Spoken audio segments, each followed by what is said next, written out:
ऐसा वजनदार नाम मानो इंडिया की टॉप बिजनेसमैन फैमिलीज में से किसी एक का वारिस हो। मगर हम जिस अहान रायजादा की बात कर रहे हैं उसके कतरे कतरे से बेबसी झांक रही है।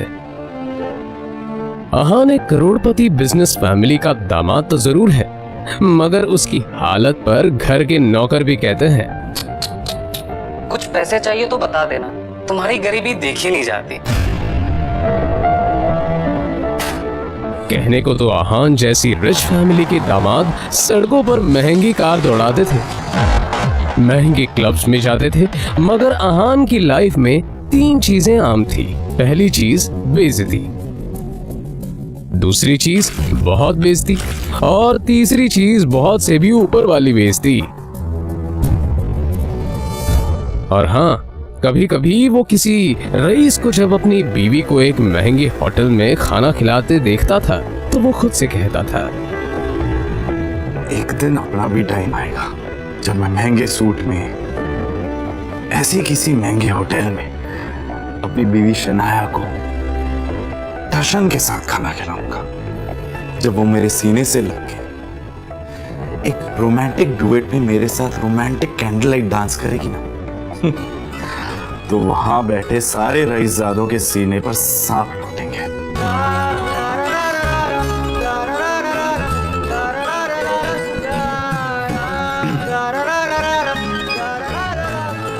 जरूर शनाया ने बहुत विश। अहान चौंक कर उठ खड़ा हुआ। मोबाइल स्क्रीन पर देखा तो शगुन का फोन था। अहान के सारे सपने छूमंतर हो गए। शगुन अहान की बीवी शनाया की कजिन थी, जो हमेशा ही अहान को नीचा दिखाने की कोशिश करती थी। मोबाइल की तरफ देखकर अहान ने बुरा सा मुंह बनाया और फिर कुछ सोचकर फोन उठा लिया। मेरे प्यारे जीजा जी, फोन नहीं उठाते आप? वो मैम। अच्छा वो सब छोड़िए, आप एक काम कीजिए, साहू ज्वेलर्स पे मेरा एक नेकलेस पड़ा है, मैंने ओनर को कॉल कर दिया है, वहाँ जाके नेकलेस कलेक्ट करके मेरे घर पे आइए। शगुन, मुझे बैंक जाना है और ये मैं बैंक जाने का तेवर किसी और को दिखाइएगा जीजा जी। वैसे भी आपको हमारे फैमिली के टुकड़ों पर ही पलना है ना?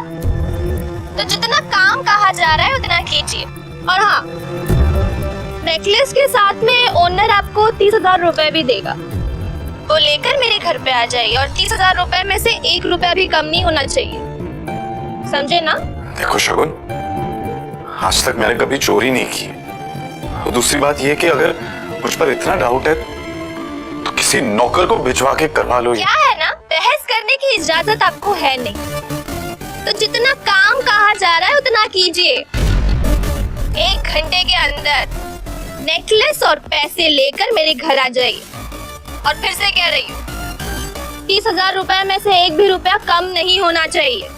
बाय। अरे है दीदी को बुलाओ यार, है दीदी।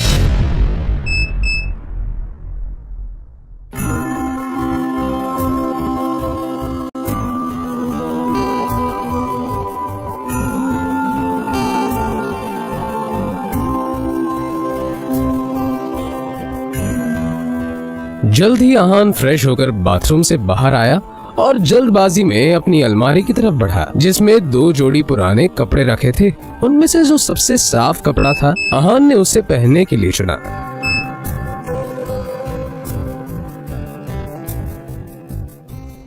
तैयार होकर वो बाहर निकला और जैसे ही सामने देखा तो उसकी सांस यामिनी गिल अपनी कुछ सहेलियों के साथ रमी पार्टी में व्यस्त थी। तभी यामिनी जी की एक सहेली ने अपने सैंडल की तरफ देखकर कहा, यामिनी, ये देखो ना, तुम्हारे आते आते मेरा बेल्ट टूट गया चप्पल का, अब मैं घर कैसे जाऊंगी? अरे इसमें टेंशन लेने वाली कौन सी बात है, तुम पार्टी एंजॉय करो, मैं नौकर से कह दूंगी, वो ठीक करवा कर लाएगा। ना ना, मैं नौकरों पे भरोसा नहीं करती, मेरी चप्पल महंगी है, तो एक बार टूट गई चप्पल तो मैं दोबारा पहनती नहीं, लेकिन क्या करूं, घर भी तो जाना है ना। अहान उस तरफ से निकला ही था जब यामिनी जी की नजर उस पर पड़ गई। डोंट वरी, नौकर नहीं है, नौकर से थोड़ा ऊपर ही है, वो तुम्हारा काम अच्छे से करेगा। आन सुनो, ये चप्पल लो और उसे ठीक करा कर लाओ। तभी यामिनी जी की सहेली ने कहा, यामिनी, ये सब काम दामाद से अच्छा नहीं लगता। अरे तुम इतना टेंशन क्यों ले रही हो? वैसे भी इसे ये सब काम करने में बड़ा मजा आता है। तुम लोग को भी कोई काम हो तो बता देना। दामाद है तो क्या हुआ, चप्पल भी ठीक नहीं करा सकता? कुछ तो करे, वैसे भी कुछ करता धरता तो है नहीं। ये बातें सीधा आहान के दिल पर आकर लगी, मगर अब उसे ये सब हमेशा ही सुनने की आदत हो गई थी। उसे याद था कि आज उसका बर्थडे है, मगर ये सिर्फ उसे ही याद था, बाकी किसी को भी इससे कोई मतलब नहीं था। शगुन का काम करना चाह रही। बहस मत करो, जो काम दिया है वो करके आओ। दामाद है तो दामाद की तरह रहो। भिखारी कहेगा, पता नहीं शनाया की जिंदगी में ऐसा क्या लिखा था कि तुम जैसा निठल्ला पति मिला उसे। और अब यामिनी जी की सहेली ने आहान को उसकी टूटी हुई सैंडल की स्ट्रैप दिखाकर कहा, ये वाली चप्पल ठीक करना है, महंगी दुकान में ठीक करवाना। समझ में आया? कहते हुए उसने आहान का हाथ उठाकर सैंडल उसके हाथ में पकड़ा दिया।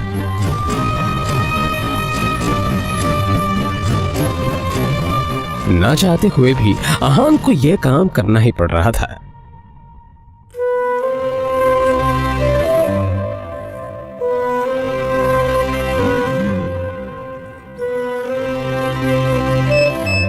उसके मोबाइल पर उसकी बीवी शनाया ने मैसेज किया। ये मैसेज पढ़ते ही आहान के होठों पर एक स्माइल आ गई और उसकी पूरे दिन की टेंशन जैसे गायब ही हो गई। आज पहली बार शनाया ने उसे ऑफिस बुलाया था। एक वही तो थी उसकी जिंदगी में जिसकी मुस्कुराहट देखकर वो खुद को जिंदा रखता था। शनाया का चेहरा देखे बिना आहान को चैन नहीं मिलता था, और उसके बस में होता तो शनाया की हर एक खुशी के लिए और अपना पर्स निकालकर देखने लगा। उसमें सिर्फ 500 का एक नोट पड़ा हुआ था। जैसे ही आहान वापस मुड़ा तो उसे शगुन का काम और अपनी सास के दिए हुए काम याद आ गए। उसने एक नजर घूर कर उस सैंडल की तरफ देखा और कहा, माफ करना आंटीज और सासू माँ, आप लोगों को सादर प्रणाम। तो शनाया से बढ़कर मेरे लिए और कुछ नहीं है। थोड़ी सी डांट सुन लेंगे आपसे। और फिर उस पैसे से आहान ने शनाया के लिए फूलों का वो बुके ले लिया।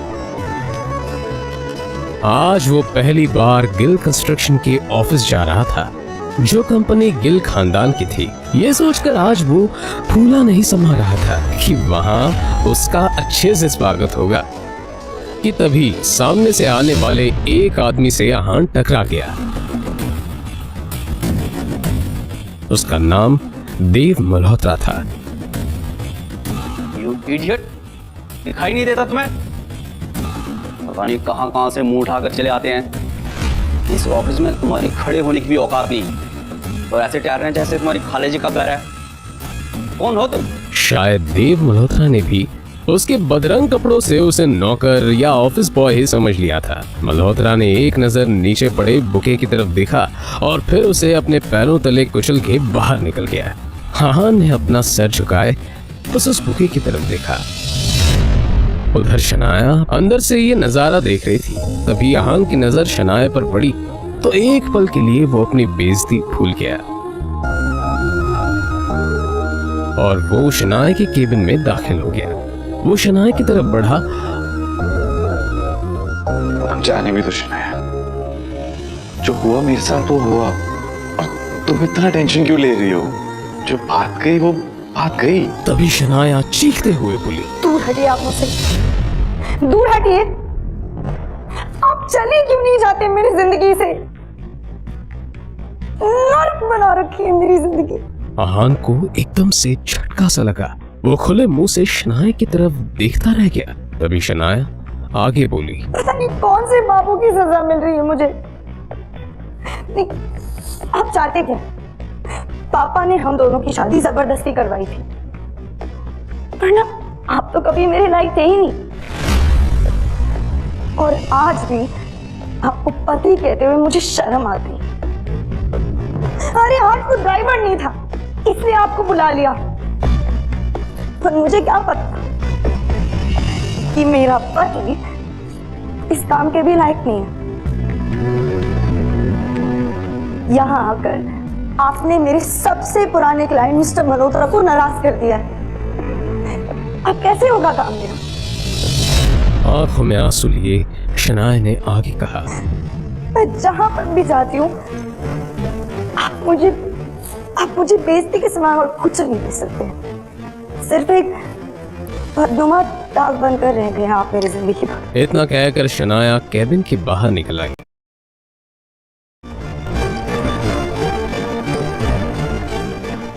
तभी रास्ते में पड़े बुके की तरफ देखकर शनाया ने कहा, क्या है ये सब?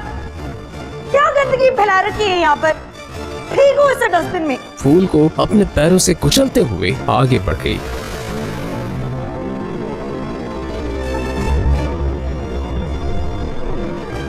मल्होत्रा अपनी कार में बैठा पहले से शनाया का इंतजार कर रहा था। फिर आहान के सामने ही शनाया अपने क्लाइंट मल्होत्रा की कार में बैठी और बिजनेस के सिलसिले में वहीं से जा चुकी थी। तभी आहान के सामने एक काली रंग की कार आकर रुकी, जिसमें से एक अधेड़ उम्र का शख्स बाहर निकला। आहान उसे देखते ही चौंक गया, क्योंकि उसकी यहाँ आने की उम्मीद आहान को बिल्कुल नहीं थी। वो आदमी आहान के सामने आकर बोला, यंग मास्टर, एशिया की सबसे अमीर कंपनी और रायजादा ग्रुप के अरबों रुपए का बिजनेस एम्पायर आपका इंतजार कर रहा है।